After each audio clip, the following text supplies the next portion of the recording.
ஒரு வார்த்தையின் மூலமாக ஆண்டவர் நம்மோடு இடைப்பட போகிறார். உங்களை பார்த்து ஒரு குடும்ப உறவுகளோ அல்லது ஒரு நல்ல ஐக்கியம், ஒரு கூட்டமைப்புல இருந்து எங்களை விட்டு போயிரு அப்படின்னு சொல்றாங்களா? நீ வேண்டாம், எங்களுக்கு நீ தேவையில்லைன்னு சொல்லி நீங்க ஒரு துரத்தப்பட்ட அனுபவத்தோடு இந்த வார்த்தை கேட்டு கொண்டு இருக்கீங்களா? கவலைப்படாதீங்க.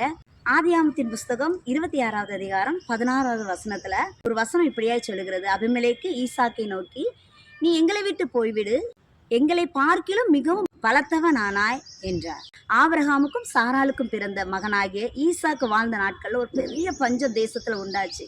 கர்த்தர் ஈசாக்கு தரிசனமாகி, நீ இந்த தேசத்தை விட்டு போக வேண்டாம்னு சொல்லும் பொழுது கர்த்தருடைய வார்த்தைக்கு கீழ்ப்படிந்து அவர் அந்த தேசத்துல வாசம் பண்ணி துறவு தோண்டி விதை விதைத்து அவர் மிகவும் ஐஸ்வர்யவானாகி ஆசீர்வதிக்கப்பட்டார். இதை பார்த்து பெலிஸ்தர்கள்லாம் பொறாமை கொண்டாங்க.